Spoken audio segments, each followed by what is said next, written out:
महर्षि वदान्य की शर्त। एक बार महर्षि अष्टावक्र महर्षि वदान्य के पास जाकर उनकी कन्या के साथ विवाह करने की इच्छा प्रकट की। महर्षि वदान्य ने मुस्कुराते हुए अष्टावक्र से कहा, पुत्र, मैं अवश्य तुम्हारी इच्छा पूरी करूंगा और तुम्हारे साथ ही अपनी कन्या का पानी ग्रहण करूंगा, लेकिन तुम्हें मेरी एक शर्त माननी पड़ेगी। अष्टावक्र ने पूछा, वह क्या है महर्षि? महर्षि वदान्य ने कहा, तुम्हें उत्तर दिशा में जाना होगा। हिमालय पर्वत के आगे जाने पर तुम्हें कैलाश पर्वत मिलेगा। वहाँ महादेव जी के अनेक सिद्धाचारण गणों के साथ विचरण करते हैं। उस स्थान के पूर्व और उत्तर के ओर 6 ऋतुएं, काल, रात्रि, देवता और मनुष्य आदि महादेव जी की उपासना करते हैं। इस स्थान को लागने के बाद तुम्हें मेघ के समान एक नीला वन मिलेगा। उस स्थान पर एक वृद्धा तपस्विनी रहती है। तुम उसके दर्शन करके लौट आना। मैं उसी क्षण अपनी पुत्री का विवाह तुम्हारे साथ कर दूंगा। अष्टावक्र ने महर्षि वदान्य की बात स्वीकार की और यात्रा के लिए चल पड़े। वे हिमालय पर्वत पर पहुंचे और वहां धर्मदायिनी भावदा नदी के पवित्र जल में स्नान किए और उसी स्थान पर रात भर सोए। प्रातःकाल उठकर अग्नि प्रज्वलित करके उन्होंने यज्ञ किया। पास में शिव पार्वती की मूर्ति थी। अष्टावक्र ने मूर्ति के दर्शन किए और फिर अपनी यात्रा पर चले। आगे चलते हुए कुबर की नगरी में पहुंचे। उसी समय मणिभद्र के पुत्र रक्षक के साथ उधर आए। ऋषि ने उन्हें देखकर कहा, हे भद्र, आप जाकर कुबेर को मेरे आने की सूचना दे। मणिभद्र ने कहा, महर्षि, आपके आने का समाचार तो भगवान कुबेर को पहले ही मिल चुका है। वे स्वयं आपका सत्कार करने के लिए आ रहे हैं। कुबेर ने आकर महर्षि अष्टावक्र का स्वागत किया और उन्हें अपने भवन में ले गए। मनोरंजन के साधन ऋषि के चित्त को प्रसन्न करने के लिए जुटाए गए। गंधर्व ने मधुर कंठ से गीत गाए, अप्सराएं नाचे और चारों ओर तरह तरह के वाद्यों की ध्वनि से पूरा महल गूंज उठा। अष्टावक्र जी को 1 वर्ष कुबेर के यहाँ रुके। फिर उन्हें महर्षि वदान्य की शर्त की याद आ गई और उन्होंने कुबेर से चलने की आज्ञा ली। कुबेर ने ऋषि से काफी आग्रह किया, लेकिन अष्टावक्र अपनी यात्रा पर चल पड़े। वे कैलाश पर्वत, मंदार और सुमेर पर्वतों को लांघकर किरावती महादेव के स्थान की प्रदक्षिणा करके उत्तर दिशा की ओर चल पड़े। आगे जाने पर एक सुंदर वन उन्हें दिखाई दिया। उस वन में एक दिव्य आश्रम था। उस आश्रम के पास अनेक रत्नों से विभूषित पर्वत, सुंदर तालाब और तरह तरह के सुंदर पदार्थ थे। देखने में वो कुबेर की नगरी से भी कहीं अधिक शोभायमान था। मंदार के फूलों से अलंकृत मंदाकिनी कलकल निनाद करती हुई वह बह रही थी। चारों ओर मणियों की जगमगाहट से उस दिव्य वन की कल्पना श्री से ऊंचे उड़ जाती थी, लेकिन उसकी क्षमता कहीं भी मस्तिष्क खोज नहीं पाता था। अष्टावक्र ये देखकर आश्चर्यचकित थे। वे सोच रहे थे कि यही ठहरकर आनंद से विचरण करना चाहिए। इससे अधिक सुख और ऐश्वर्य और कहाँ मिल सकता है।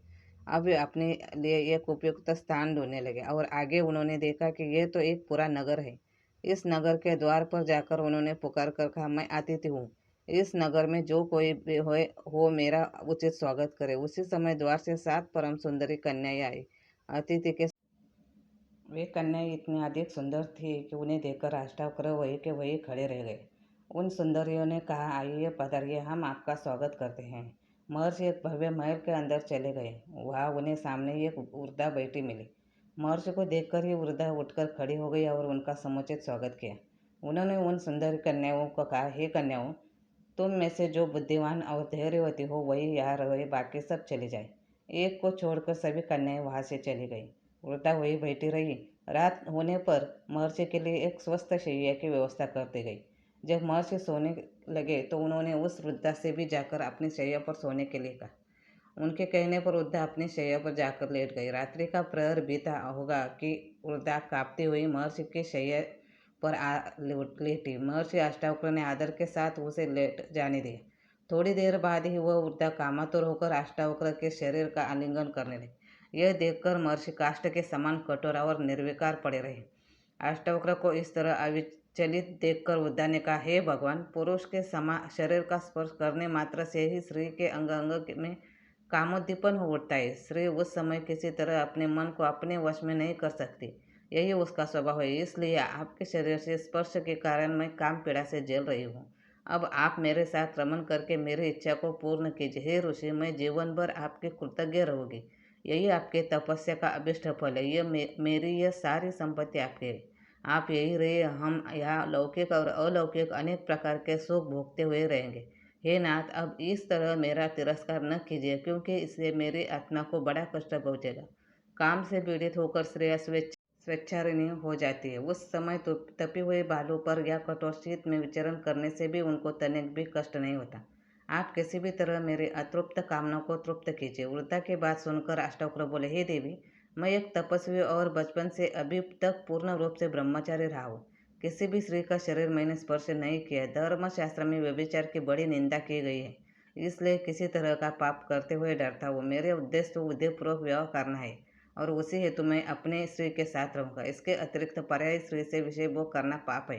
हे सुबह, तुम उसके और मुझे प्रवृत्त न करो। यह सुनकर वृद्धा ने कहा, हे महर्षि, तुम पतिव्रता की बातें करते हो तो हे स्वामी, सच तो यह है कि हजारों स्त्रियों में से कई एक पतिव्रता स्त्री दिखाई पड़ती है और सती तो लाखों में एक होती है। वृद्धा की बात सुनकर अष्टावक्र मन ही मन घबरा रहे थे, लेकिन फिर भी अपने को दृढ़ रखकर उन्होंने अविचलित भाव से उत्तर दिया, हे देवी, मनुष्य जिस विषय का स्वाद जानता है उसी के लिए उसकी तीव्र इच्छा होती है। मैं तो विषय भोग जानता ही नहीं, फिर मैं किसी भी हालत में तुम्हारी इच्छा पूरी नहीं कर सकता। इससे अतिरिक्त जो भी आज्ञा हो मैं करने के लिए तैयार हूँ।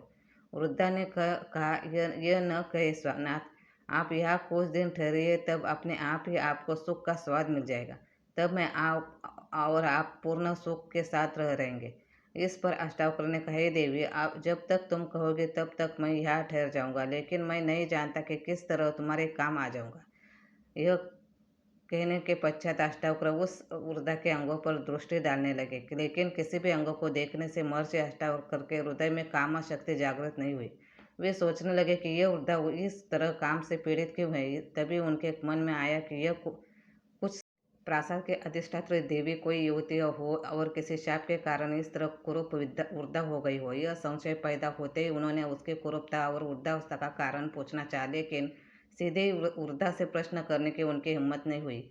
एक दिन बीत गया। संध्या होने पर वृद्धा ने आकर कहा, हे महर्षि, वह देखे सूर्य अस्त हो रहा है, अब आपकी क्या आज्ञा है। अष्टावक्र ने कहा, हे शुभे, जाओ स्नान करने के लिए जल ले आओ। स्नान करके मैं संध्या वंदन करूंगा। वृद्धा जाकर जल ले आई और उसके साथ सुगंधित तेल और वस्त्र भी। महर्षि आज्ञा लेकर वह उनके शरीर से मर्दन करने उनके शरीर में तेल मर्दन करने लगे। उसके बाद महर्षि स्नान करते करते सारी रात बीत गई। प्रातःकाल जब सूर्य की किरणें स्नानागार में आने लगी तो चौंक गए और इसे कोई माया समझकर वृद्धा से कहने लगे, शुभे, क्या भोर हो गई या किसी भी तरह का छल है। वृद्धा ने कहा, भगवान, वास्तव में भोर हो गई। देखिए, सूर्य भगवान निकल आए हैं। महर्षि स्नान करने के बाद वृद्धा ने पूछा, हे भगवान, अब मैं क्या करूं। अष्टावक्र कुछ भी उत्तर नहीं दे पाया और चिंतामग्न होकर सोचने लगे।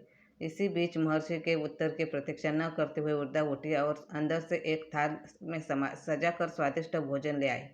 महर्षि भोजन करने लगे। फिर भोजन करते करते पूरा दिन बीत गया। रात्रि हुई। वृद्धा ने अलग अलग पलंग बिछवा दी। महर्षि जाकर अपने पलंग पर लेट गए और कुछ देर के बाद उनको नींद आ गई। आधी रात्रि के समय वृद्धा फिर उनके पास आ गई। महर्षि जाकर कहने लगे, हे देवी, तुम व्यर्थ प्रयत्न न करो। परस्त्री के साथ रमन के लिए मेरा हृदय गवाही नहीं देता। यह कार्य मुझे धर्म विरुद्ध लगता है, इसलिए इसे त्याज्य समझकर मैं इससे कदापि प्रवृत्त नहीं होऊंगा। इस पर वृद्धा कहने लगे, हे भगवान, आपकी शंका निर्मूल है। मैं स्वाधीन स्त्री हूँ। माता पिता या पति किसी का भी मेरे ऊपर अधिकार नहीं है। मेरे साथ सहवास करने से आपको परस्त्री गमन का दोष क्यों लगेगा। अष्टावक्र वृद्धा के कहने तर्क के सामने परास्त होने लगे। तब उन्हें याद आया और उन्होंने पूर्ण दृढ़ता के साथ कहा, हे देवी, तुम्हारा यह कहना कि तुम स्वाधीन हो निराधार है। प्रजापति ने कहा है कि स्त्री जाति का बाल्यावस्था में पिता, यौवन अवस्था में पति और वृद्धावस्था में पुत्र स्त्रियों की रक्षा करते हैं, इसलिए वे इन्हीं के अधीन रहती है। फिर बताओ, तुम किस प्रकार स्वतंत्र हो। अष्टावक्र के तर्क के साथ किसी तरह न उलझते हुए वृद्धा ने दूसरा पैतरा लिया और कहा, हे देव, मैं इस समय काम से पीड़ित हूँ और आपके साथ रमन की कामना करती हूँ।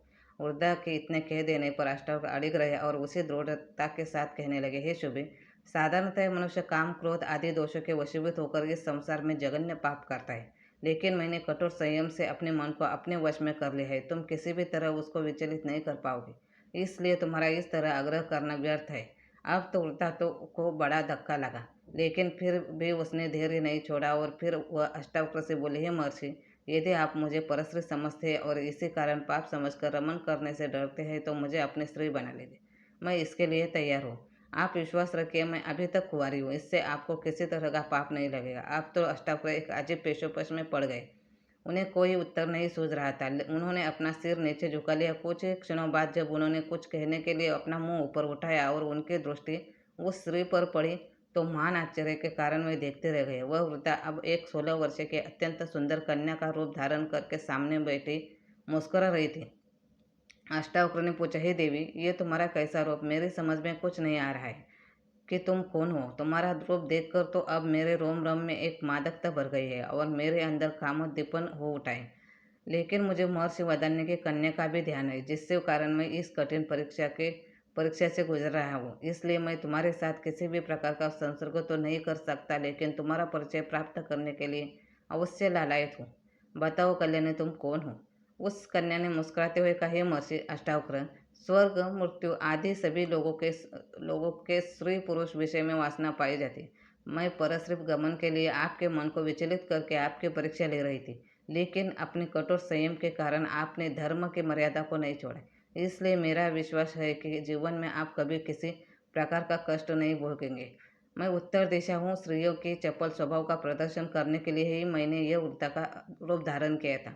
मुझे प्रसन्नता है कि आपने स्त्री की कितनी भी चंचलता देखकर अपने ब्रह्मचर्य नहीं छोड़ा। इसलिए ब्रह्मा और इंद्र आदि देवता आप पर अत्यंत प्रसन्न हैं। जिस काम के लिए महात्मा वदान्य ने आपको यहाँ भेजा है वह अवश्य पूरा होगा। अष्टावक्र यह सुनकर अत्यंत प्रसन्न हुए और उस देवी से चलने की आज्ञा ली। उत्तर दिशा ने आदर के साथ अष्टावक्र को विदा कर दिया। अब जब वे लौटकर महर्षि वदान्य के पास आए तो उन्होंने उनसे उनकी यात्रा का सारा वृत्तांत पूछा और फिर अपने मन में पूर्णतः संतुष्ट होते हुए अपनी कन्या का पानी ग्रहण उनके साथ कर दिया।